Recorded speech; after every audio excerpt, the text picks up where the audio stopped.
नमस् नमस्कारम।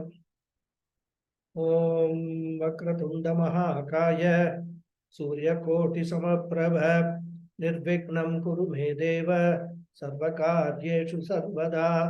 ओम श्री महागणपतये नमः। ओम श्री गुरुभ्यो नमः। हरि ओम। सदाशिवसमारम्भां शंकराचार्य मध्यमाम् अस्मदाचार्यपर्यन्तां वन्दे गुरुपरम्पराम्। अस्मद्गुरुभ्यो नमः। श्रुतिस्मृतिपुराणानाम् आलयं करुणालयं नमामि भगवत्पादं शङ्करं लोकशङ्करं शङ्करं शङ्कराचार्यं केशवं बादरायणं सूत्रभाष्यकृतौ वन्दे भगवन्तौ पुनः पुनः। ईश्वरो गुरुरात्मेति मूर्तिभेदविभागिने व्योमवद्व्याप्तदेहाय दक्षिणामूर्तये नमः। ओम श्री मेधा दक्षिणामूर्ति स्वामिने नमः। ओम सहनाववतु सहनौ भुनक्तु सह वीर्यं करवावहै तेजस्विनावधीतमस्तु मा विद्विषावहै। ओम शांति शांति शांति। हरि ओम श्री गुरुभ्यो नमः। हरि ओम। ओम पार्थाय प्रतिबोधितां भगवता नारायणेन स्वयं व्यासेन ग्रथितां पुराणमुनिना मध्ये महाभारतम् अद्वैतामृतवर्षिणीं भगवतीम् अष्टादशाध्यायिनीम् अम्ब त्वामनुसन्धदामि भगवद्गीते भवद्वेषिणीम्। यं ब्रह्मा वरुणेन्द्र रुद्रमरुतः स्तुन्वन्ति दिव्यैस्तवैः वेदैः साङ्ख्यपदक्रमोपनिषदैः गायन्ति यं सामगाः ध्यानावस्थिततद्गतेन मनसां पश्यन्ति यं योगिनः यस्यान्तन्न विदुःसुरासुरगणाः देवाय तस्मै नमः। Namaste once again everyone. Namaste Guruji. Namaste. नमस्ते गुरुजी। नमस्ते। चातुर्वर्ण्यं मया सृष्टं गुणकर्म विभागशः तस्य कर्तारपि मां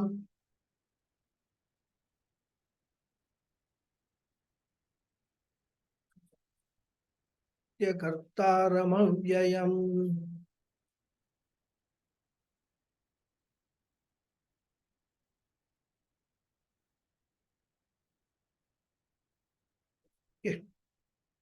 So we are discussing this sloka,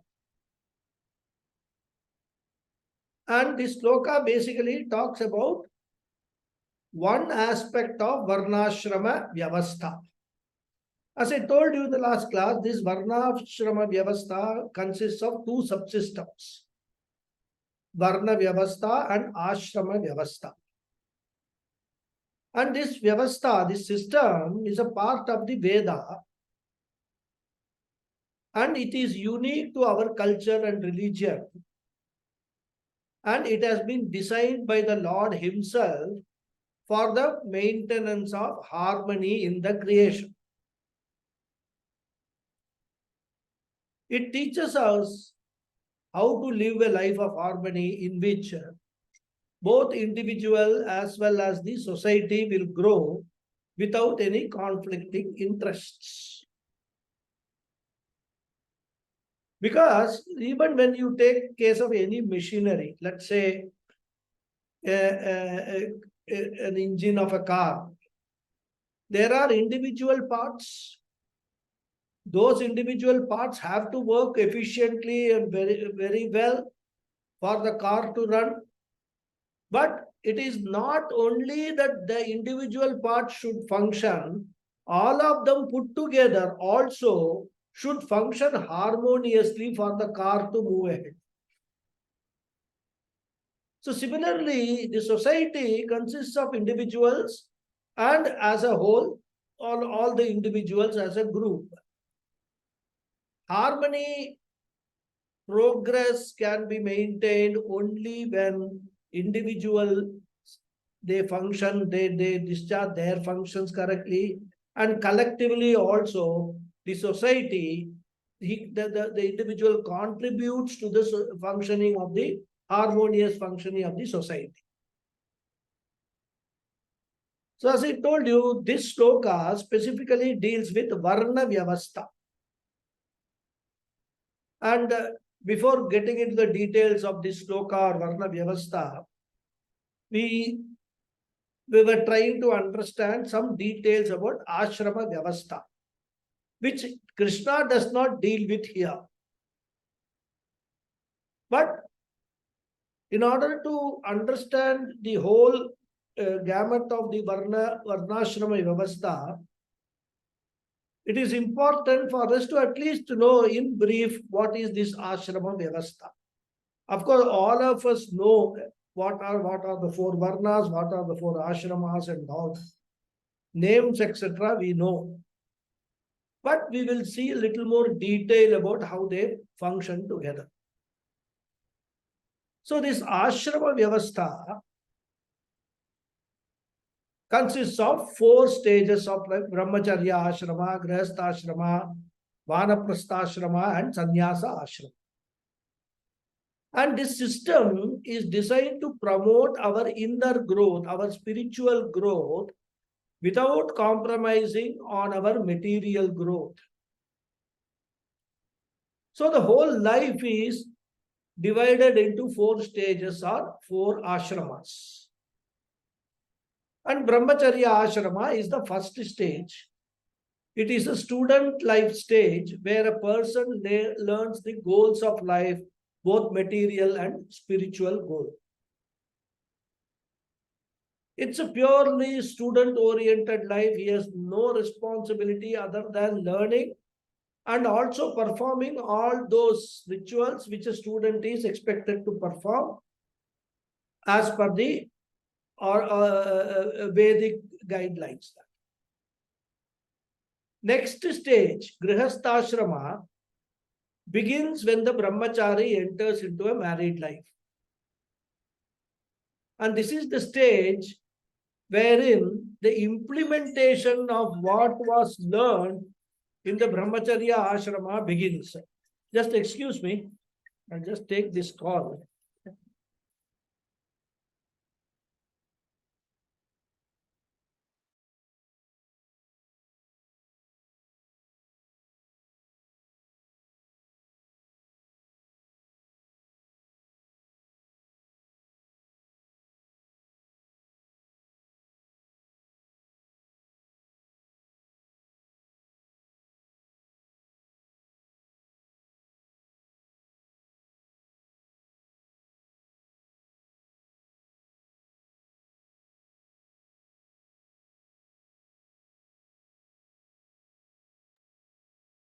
Sorry for that.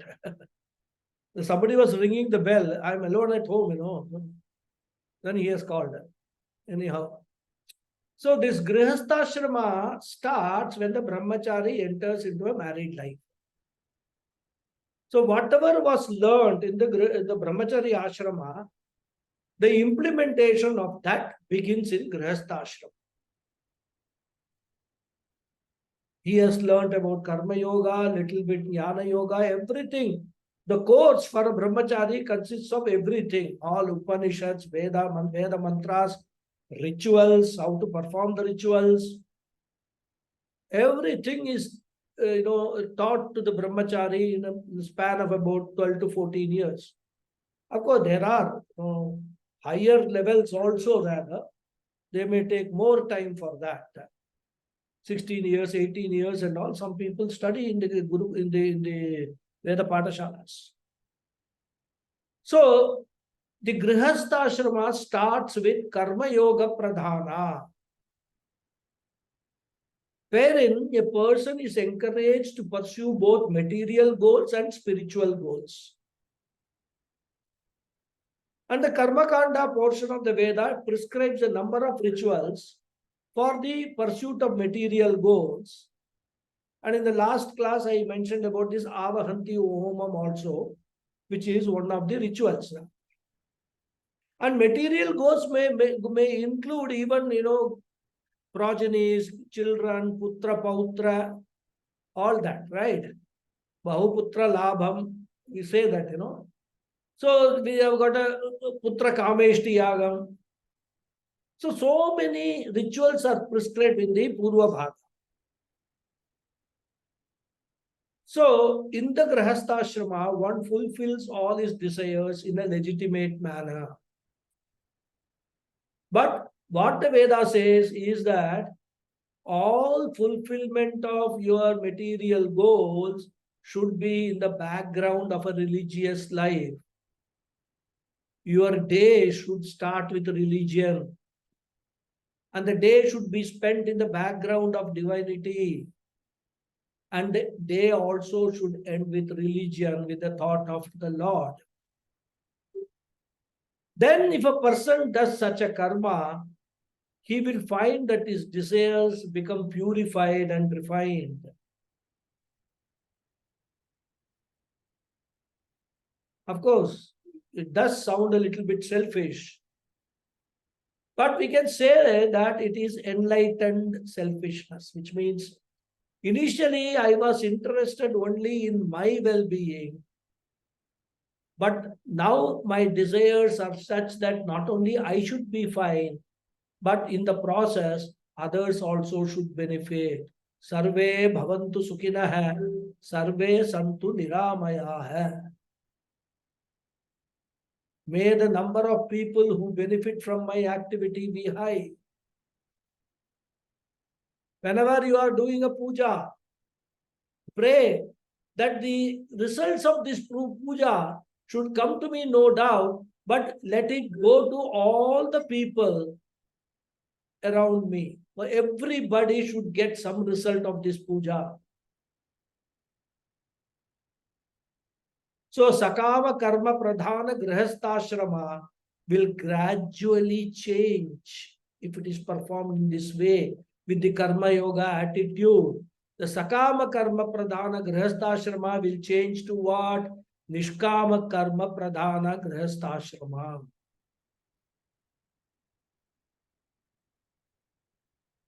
Then the prayer will be only for everybody. Hey Bhagavan, you have given me whatever I wanted in my life. I'm sure that going forward also you will be doing that. So I don't want to ask anything for myself. Let the benefit go to others. So Grihastha second stage, full of activity. And in the process, a person has served the society also through Pancha Mahayajnas, which we saw in the third chapter, Bhuta Yajna, Manushya Yajna and all. He has served the society also. So this is the second stage of life. I contribute enough to the society, and in the process, I purify my mind. I grow spiritually. And then the third stage is called Vanaprastha. In the Grihastha, one is an extrovert. All activities are turned towards outer world. Interaction with the outer world is constant. In the Vanaprastha, I turn more inwards. Bahya Antarkaranam should turn to Antarmukha. And this is called a Upasana Pradhana Ashrama. Grihastha is Karma Pradhana Ashrama. Vanaprastha is Upasana Pradhana Ashrama. So at this stage, a person, he may go out of the house, he may go to some ashram or some place and spend his time doing meditation, upasana, puja, etc. Connecting more with God, withdrawing himself from the worldly affairs. or he can even remain in the house itself.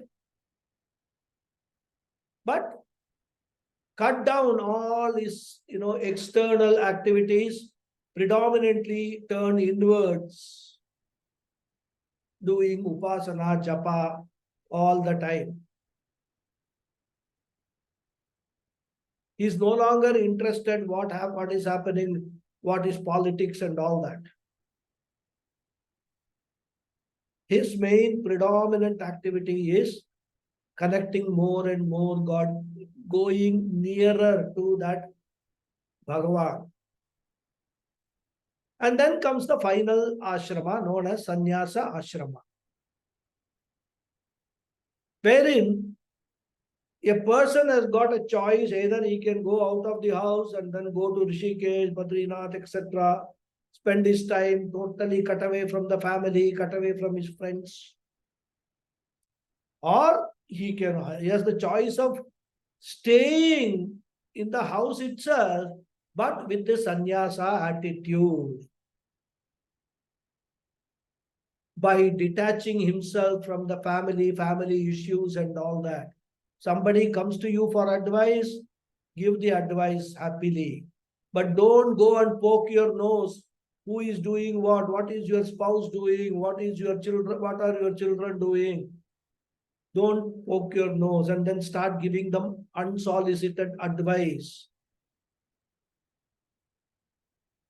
So, in the sannyasa ashrama, the person learns to outgrow all emotional entanglements and takes to inner detachment by understanding that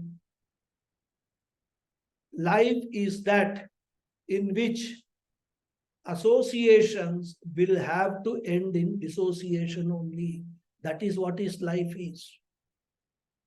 All associations that we develop throughout our life, one day or the other, sooner or later, we will have to dissociate from all those associations. This wisdom dawns him. So instead of being forced to dissociate yourself from the associations, in the sannyasa ashrama, the person using his free will decides that I will myself dissociate. I entered the grihastha only to come out of it over a period of time. All relationships also I have entered into, and then I have to grow out of them one day. So I mentally hand over the responsibilities of every member of the family to Ishvara. Till now, I thought I am the person who is running the family, who is responsible for the welfare of family. I was taking myself on my shoulders so many responsibilities. I might have succeeded in a few, but failed in many.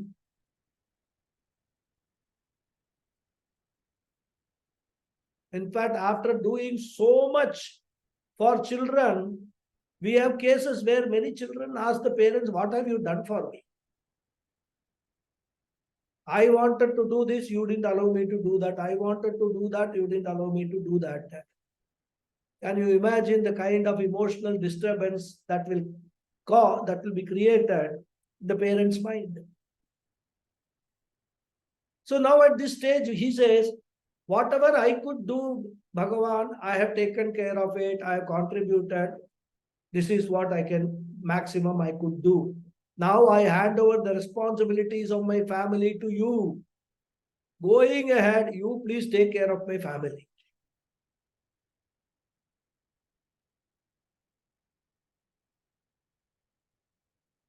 All along, I thought I was performing my duty. Now I come to the stage, the last ashrama of my life. I will need to shed my responsibility and focus on the last phase of my spiritual development. It is like, a person climbing the Mount Everest. Those of you who know the whole process of climbing the Mount Everest, they will start at the base camp, or any mountain for that matter, trekking, but it should be a very high mountain. should be a challenging one, not some small hill and all that. They will start with a lot of stuff from the base camp. Then they will go one stage by stage by stage. In the last lap, where they are going to reach the peak, they will shed all the things, baggage that they have been carrying. When they go to the peak, they will probably have only two things with them: some water to drink and this oxygen pack, which will be supplying oxygen. Nothing else they will be carrying with them. They would have shed all the other burden at the previous stages. So that is the sannyasa ashrama, which entirely focuses only on spiritual development, no other activity. Of course, that does not mean that I abandon my family, others, and take off, someplace in upper range of Himalayas, Gangotri, etc. It is like, retirement from long service in a job. On the day of retirement, one does not just walk away, isn't it? But even as a preparation to retirement, one hands over the responsibility of the job to the next person, another person. And then comes the realization, insofar as family is concerned. Of course, many people hand over responsibilities to their eldest child. If it's a son, even daughter, many people will not, because daughter would have got married and gone to another house. But then this person realizes that I have learned through my life experience that the only entity whom I can trust to take care of my responsibilities is Ishvara. Therefore, I hand over all my responsibilities to Ishvara, detach myself from these responsibilities, and loosen myself inwardly. Loosening means what? Get rid of all the emotional entanglements that I have internally. This is sannyasa ashrama. The more you have detachment, the more mind is available for the last stage, which is Jnana Yoga Pradhana Ashrama. Sannyasa Ashrama is Jnana Yoga Pradhana Ashrama. You focus only on gaining more and more knowledge of the self. Go to different acharyas, different gurus, learn from them. So from Karma Pradhana Ashrama to Upasana Pradhana Ashrama to Jnana Pradhana Ashrama is the roadmap of my life's spiritual journey. And the best part is that if a person goes through all these four stages, he has not only catered to his own growth, but in the process, he has catered to the society also. Like a tree producing a fruit, right? Fruit bearing trees. This is a nice example which Swami Paramathananda gives. We eat the fruit, and then what we do? We just throw away the seed. There are two consequences. The tree serves the society by happily giving away its fruits without expecting anything in return. And in the process, it takes care of its own personal interest also. How people eat the fruit and throw away the seed, which again grows into another tree. So the tree's generation, propagation is taken care of. And it is done so subtly that we don't even realize that is happening. Such a beautiful design Bhagavan has made. So the tree, by having the seed within itself, within the fruit, takes care of its own propagation.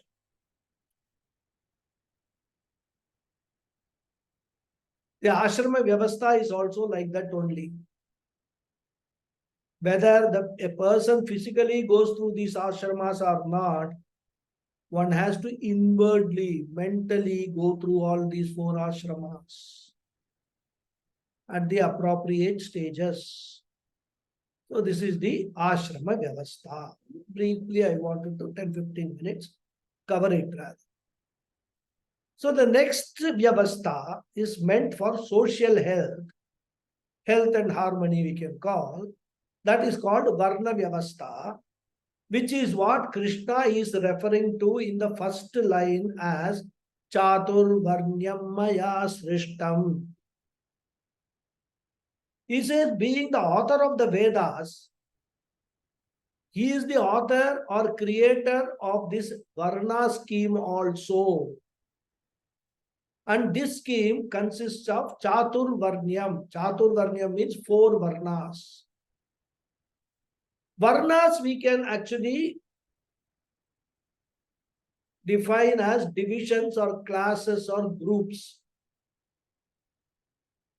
So, broadly speaking, the entire society can be categorized into 4 classes or 4 groups as Brahmana Varna, Kshatriya Varna, Vaishya Varna and Shudra Varna. Or Brahmana, Kshatriya, Vaishya, Shudra. That's what is more popular.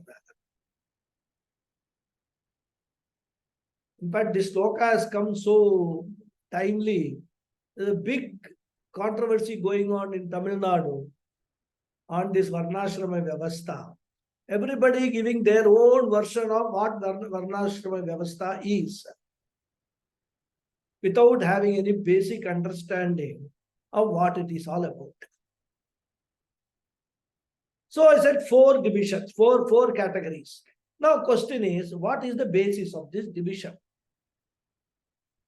Now this division can be understood from 3 different angles. What are they? The first one is guna based or swabhava based, character based, personality based classification. The second is karma based classification. Here karma of course not mean just action but occupation, profession, etc. Based on that classification can be made. And the third classification is based on the birth of a person. In Sanskrit, the word birth is translated as either janma or jati. So jati means birth. Jati does not mean caste. That's a biggest misunderstanding. Nobody even knows Sanskrit. They don't know the meaning of the words which are used. And they will make up their own meanings. Jati does not mean caste. Jati means birth.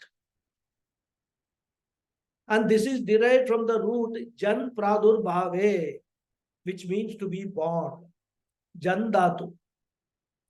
Abstract noun of jan is jayate iti jatihi, which means jati is jati-based division or birth-based division. And Krishna in this sloka does not talk about birth-based classification. Because as per the Shastras, everyone is born as a Shudra only. Janmana jayate Shudra hai. Every child is born as Shudra only, tamo guna pradhana. So, on the basis of birth, you cannot classify anybody as a Brahmana, Kshatriya, Vaishya. Everybody is born as a Shudra only. So, at the time of birth, everyone is equal and belonging to the same category, same jati, Shudra jati.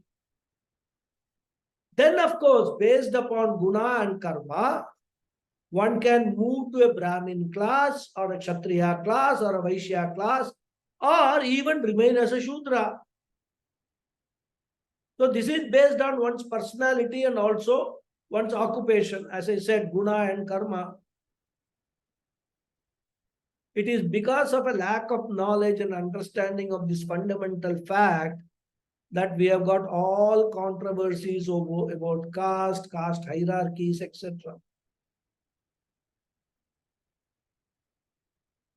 Therefore, the focus of the Vedas is on the classification based on guna and karma, character or personality and occupation or profession. And that is why Krishna says here, guna karma vibhagasha hai. He does not say guna karma jati vibhagasha hai. That's the first point we have to understand and put it in our mind. And now let us understand a little more about these classifications. The first point is that when we classify people according to their guna, we have got 4 classes. What are they? A guna brahmana, guna kshatriya, guna vaishya, and guna shudra. Similarly, we have got classification based on profession or karma or occupation. So when looked at from this angle, we will have karma brahmana, karma kshatriya, karma vaishya, and karma shudra.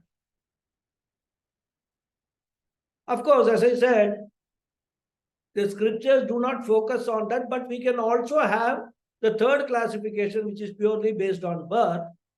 Jati Brahmana, Jati Kshatriya, Jati Vaishya, Jati Shudra, even though this classification itself is contradictory. When we say everybody is born a Shudra, how can there be a Jati Brahmana, Jati Kshatriya, Jati Vaishya, etc.? By Jati, everybody is a Shudra. But still, because we are now experiencing this classification only based on jati, the classification based on guna and the classification based on karma is almost lost. What is remaining is only jati based classifications. So that is why we will include that also for our purpose, so that it becomes more relevant for what we are trying to understand. So we will now understand the basis of each of these 3 divisions. Let us take guna-wise divisions. What type of character norms we consider for classifying a person as a guna brahmana or as a guna kshatriya, etc. Because any classification, there will have to be certain norms, isn't it? And the Shastra does the classification based on 3 basic gunas: Sattva, Rajas, and Tamas. And we must always remember that every person has got all the 3 gunas, but in varying proportions. So when we say Sattva guna is predominant, it means that the person has got a Rajo guna to a moderate degree and Tamo guna is the least. Well, just to explain with the help of some numbers, let us say Sattva guna is 70%, Rajo guna 20%, Tamo guna 10%. 70-20-10 formula. Similarly, when we say Rajo guna is predominant, that means 70% Rajo guna and proportion of Sattva guna and Tamo guna will be 20% and 10%. And in that also there is a minor variation. For a Kshatriya, Rajo guna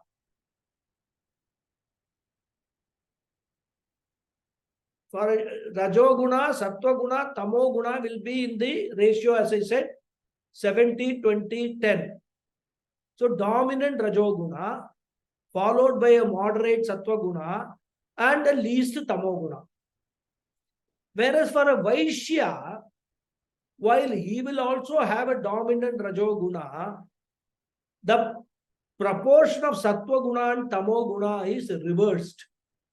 That is, a Vaishya will have 70% Rajoguna, 20% Tamoguna, and 10% Sattvaguna. In the case of a Shudra, the proportion will be 70% Tamoguna, 20% Rajoguna, 10% Sattvaguna. So as I said, everybody is born as a Shudra. That means everyone is born as 70% Tamoguna. That is why as a child, it always will be sleeping, doing everything in the bed itself. Maximum activity Rajoguna it will do is shake its hands and legs, cry. This is universal. Even when a child, a prince is born or a pauper is born, that child will behave in the same manner only. No difference. Therefore, we are born as Tamoguna Pradhana. The whole spiritual path or the direction of the spiritual journey should be from 70% Tamoguna, we have to move towards 70% Sattvaguna by following the Vedic way of lifestyle and promote oneself from the status of a Shudra to the status of a Brahmana. That is the takeaway from this guna-based classification. Therefore, this guna-based classification is not cast in stone. There are no hard boundaries. Through one's efforts, one can modify the components. So as I said, since spiritual pursuit requires predominance of Sattva Guna, one's goal in life should be to increase the share of Sattva Guna in one's personality to the maximum extent. So as I said, Shastra points out that the Guna Brahmana is a person whom Sattva Guna is dominant, Rajo Guna is moderate, and Tamo Guna is the least. So Brahmana Swabhava is Sattva Pradhana Swabhava. Whoever he or she is, in whichever country he or she may be born, whichever religion he or she may belong to, if he or she has got Sattva Pradhana personality or character, that person is a Brahmana. Very simple. From a Guna point of view, he is a Guna Brahmana. This we must understand very clearly.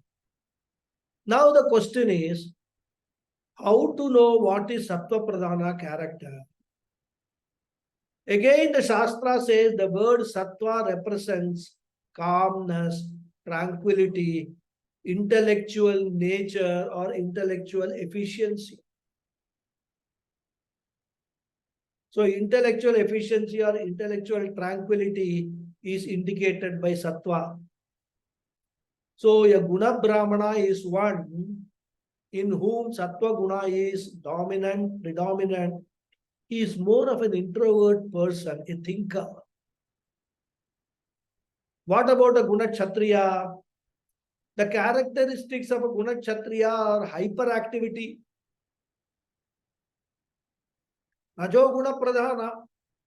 So he is an extrovert, outgoing. Rajoguna constitutes 70% of his personality. But since Sattva Guna, which stands for thinking, tranquility, nobility, etc., is also there in a moderate measure, such an active person will be selflessly active. He will be very active, but his activities will benefit most of the society. He may also get some benefit, no doubt. But the benefits to the society are more by such a person. So this is called Kshatriya Swabhavaha or Guna Kshatriya. What about Vaishya Subhava hai or Guna Vaishya hai? Here also, Rajoguna is dominant, very active, extrovert, outgoing. So such a person is not an introvert or contemplative or quiet, whatever you can say. But in his case, the 70% Rajoguna is followed by 20% Tamoguna and only 10% Sattva-guna. So Sattva-guna is the least. So because of that, what happens is the activities of such a person are highly selfish activities. Unlike the Guna Kshatriya, selfless activities. Therefore, whoever is selfishly active, all such persons are Guna Vaishyas. Mind you, we are not talking about the birth, we are not talking about profession. Wherever a person is born, whatever be the profession, as long as you are selfishly active, gaining more and more wealth, economic power, for what? For you and your family. Sometimes not even family, for your own self only.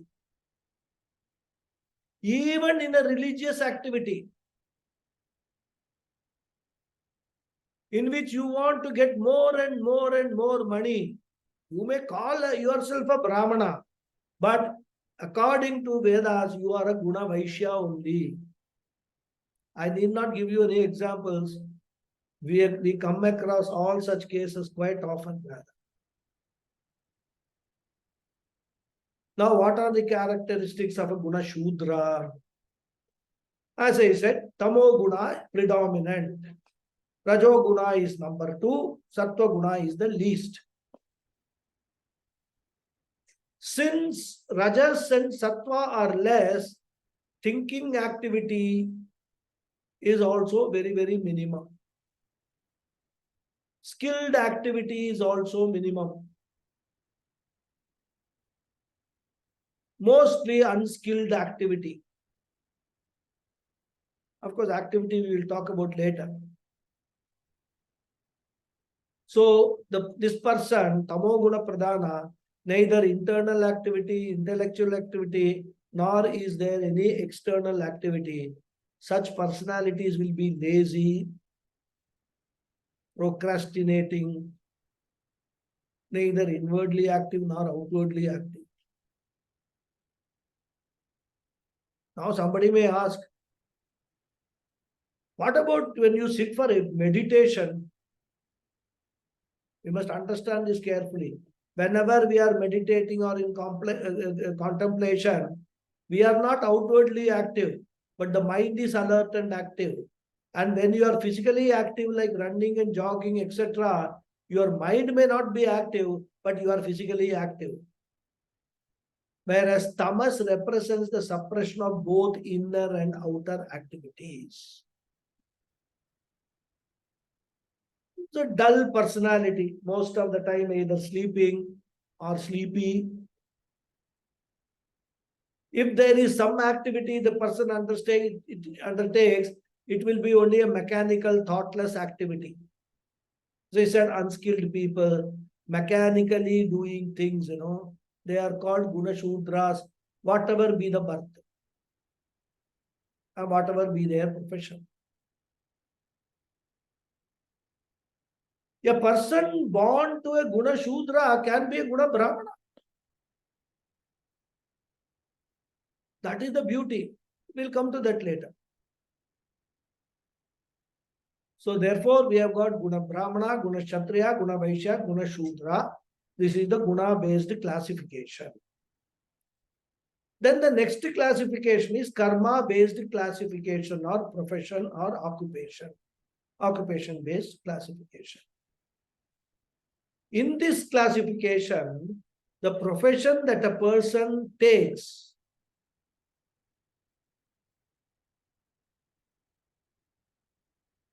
that is taken into account, and the character or guna is not taken into account. Therefore, as I said, we have karma brahmana, karma kshatriya, karma vaishya, karma shudra. Now question is, in which profession, what are all the professions which come under the first variety, karma brahmana?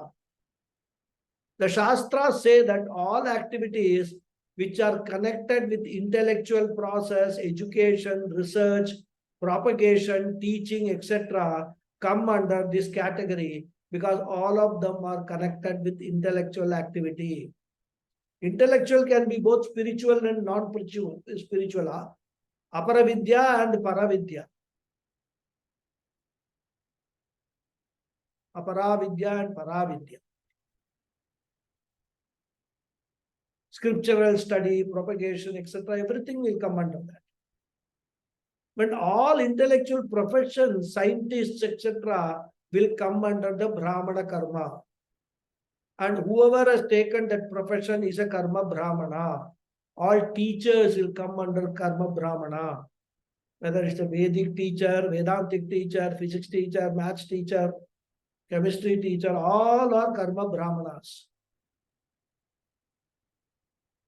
And the second profession is administration, providing infrastructure in the society for all activities and maintenance of law and order, defense, administration, government, etc. In short, taking care of social needs is called Kshatriya karma, and whoever is in the field is called karma Kshatriya. He could be either in the administration, in politics, in defense, police, all are connected with providing infrastructure in the society for protection of the people. Kshatriya karma or karma Kshatriya. And the third profession that is possible is all activities which lead to the economic growth, economic maintenance of the society, which is again a very, very important activity for production of wealth. Of course, in those days, production of wealth mainly meant agriculture and related trading, etc. Now we have got a lot of industry services like banking, etc., which are all connected to generating wealth. Because without generating wealth, other people cannot survive. And the society also cannot grow. So this is the Vaishya karma, and whoever is involved in trade, business, agriculture, etc., all of them, they are called karma Vaishya. What about the fourth category, karma Shudra?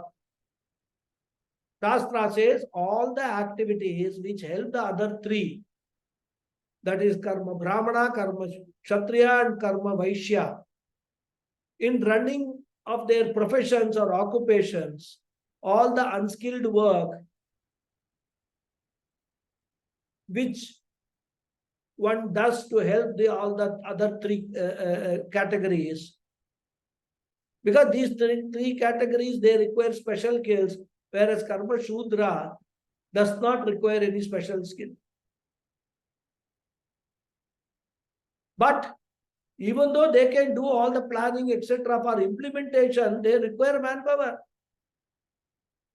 You may be an architect and a civil engineer, beautiful building, construction, you can plan, do all the map and all that. But construct the building, you require unskilled manpower and of course, to some extent, skilled manpower also. So this unskilled manpower category is called Shudra Karma. And such people are called Karma Shudra. Thus, Karma Brahmana, Karma Kshatriya, Karma Vaishya, and Karma Shudra.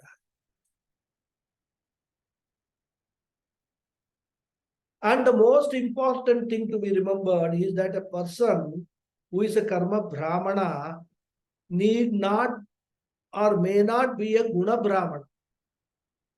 There is no rule that a Karma Brahmana has got to be a Guna Brahmana. I may be teaching Veda, so I may be Karma Brahmana. But if I am interested in making money by charging fees, selling Veda, marketing Veda, etc., then Gunataha, I am a Vaishya only. Karma Brahmana, but Guna Vaishya. Thus, one and the same person may be in different categories of Guna and Karma. And the last one, which I said is prevalent now, most prevalent now, is that we do not see either Guna or Karma. We just go purely by birth.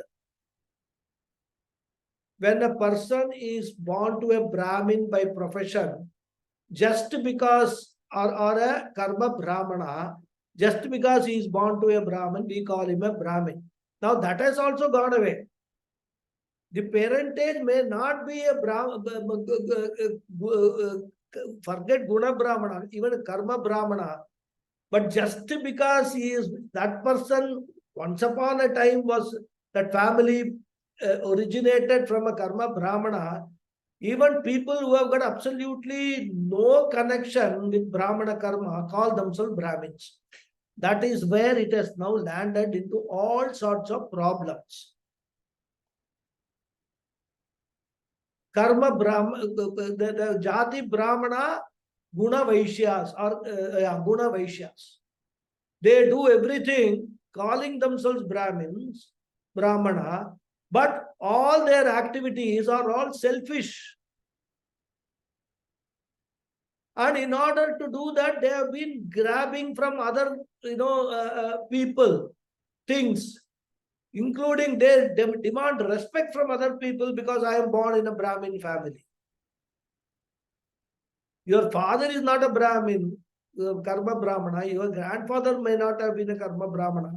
How can you be a Karma Brahmana or, call yourself a Brahmana? Jati also, you cannot call yourself Jati Brahmana because you were born a Shudra. So, this is the whole confusion which has been created in the society, maybe over the last 100,000 years or whatever it is, 2,000 years.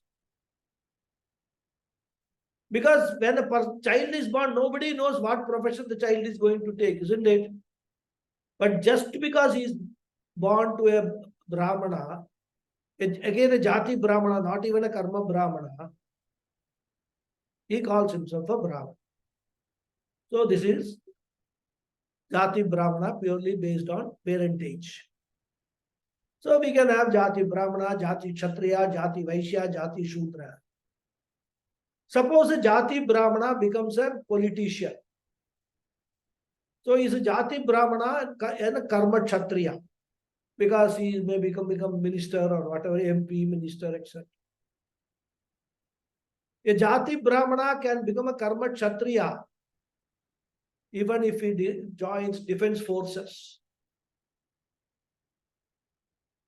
And suppose, as a politician, a person is taking a lot of bribes and he uses his profession only to make money. Then he is a Jati Brahmana, Guna Vaishya, Karma Kshatriya. He will be 3 in 1. So, every human being can be seen from different angles. And one person can be a Brahmana from all the 3 angles, or he may be a Brahmana from one angle, Kshatriya from another angle, Vaishya from another angle, and Shudra also from a 4th angle. There could be any number of permutations and combinations. The tragedy is the original Varna Vyavastha has been reduced to this today. All Kali Yuga. Now the next topic we have to see is whether there is any gradation among the 4. Like one is superior than the other, like that. What is the view of Shastra? According to the Shastra, when you look from the angle of birth, that is Jati, there cannot be any gradation at all. As I said, according to Shastra, everybody is born a Shudra only.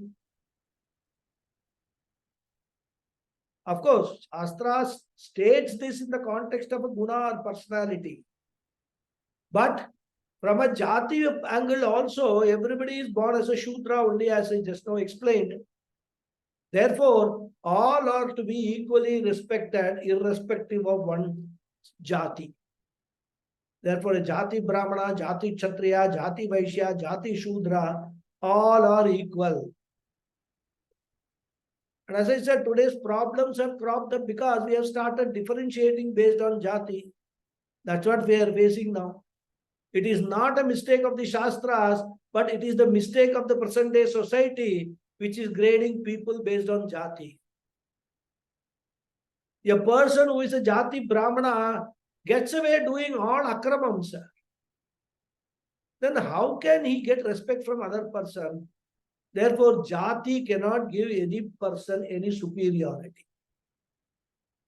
What about karma-wise division? Shastra says, from karma angle also, all professions are equally important.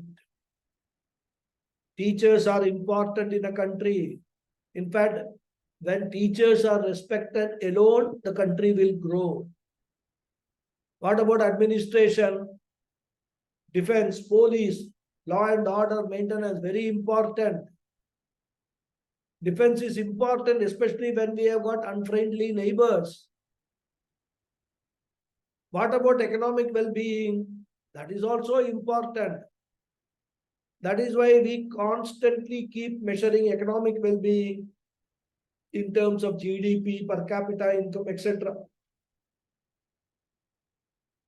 What about the people who implement these things? They are also most important. Nothing will get done unless such people are there in the society. Therefore, karma brahmana, karma kshatriya, karma vaishya, karma shudra, all of them are very, very important, equally important, and therefore they have to be treated equally only. Nobody can claim any superiority.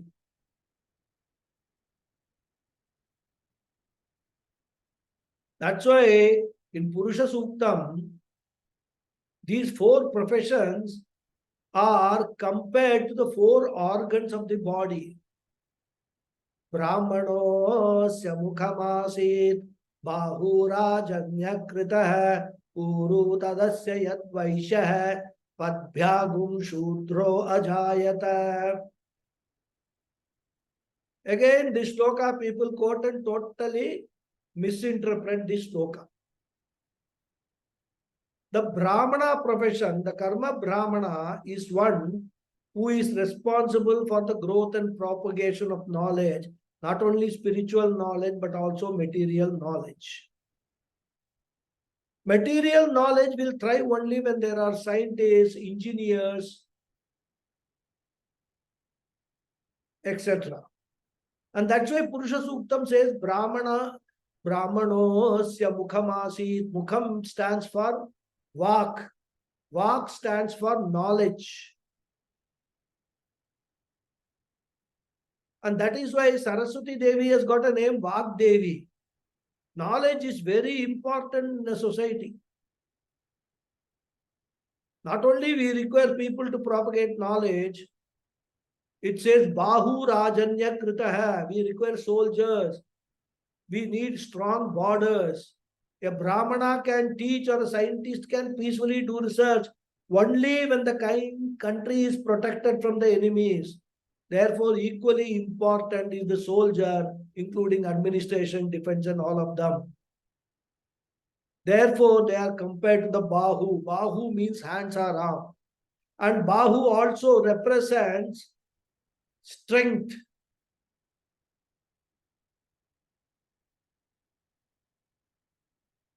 Indra Devata is represented by Bahu. So, Mukham for knowledge, Bahu or hands for defense. So, the society's head is Guna Brahmana, society's hand is Guna Kshatriya. So, if the society can be strong and grow well,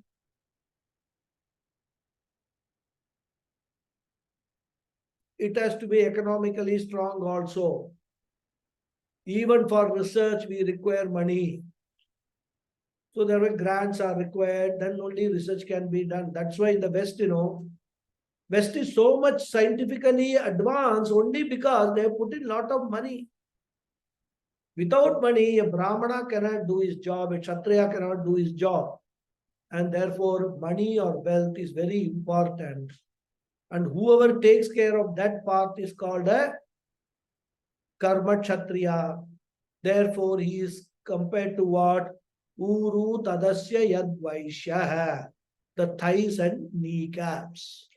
More we will see in the next class. Okay. It's time now. Om Purnamada Purnamidam Purnat Purnamudachyate Purnasya Purnamadhaya Purnamevavasishyate Om Shanti Shanti Shanti Hari Om Sri Gurubhyo Namaha Hari Om. Thank you all very much. Dhanyavadaha. Thank you so much, Guruji. Hari Om. Namaskaram, Guruji. Thank you very much. Namaskar. Thank you. Dhanyawada Guruji. Hari Om. Hari Om. Thank you.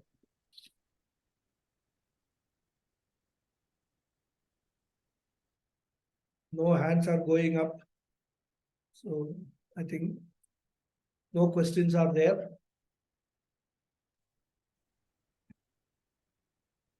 Not much to discuss also because it's all very straightforward stuff. So, okay, then I will then close the session. If It's not much as you say. Sorry? It's only imbibing information today. Yeah, information. No controversy. Okay, Hari Om. Thank you all very much. Hari Om.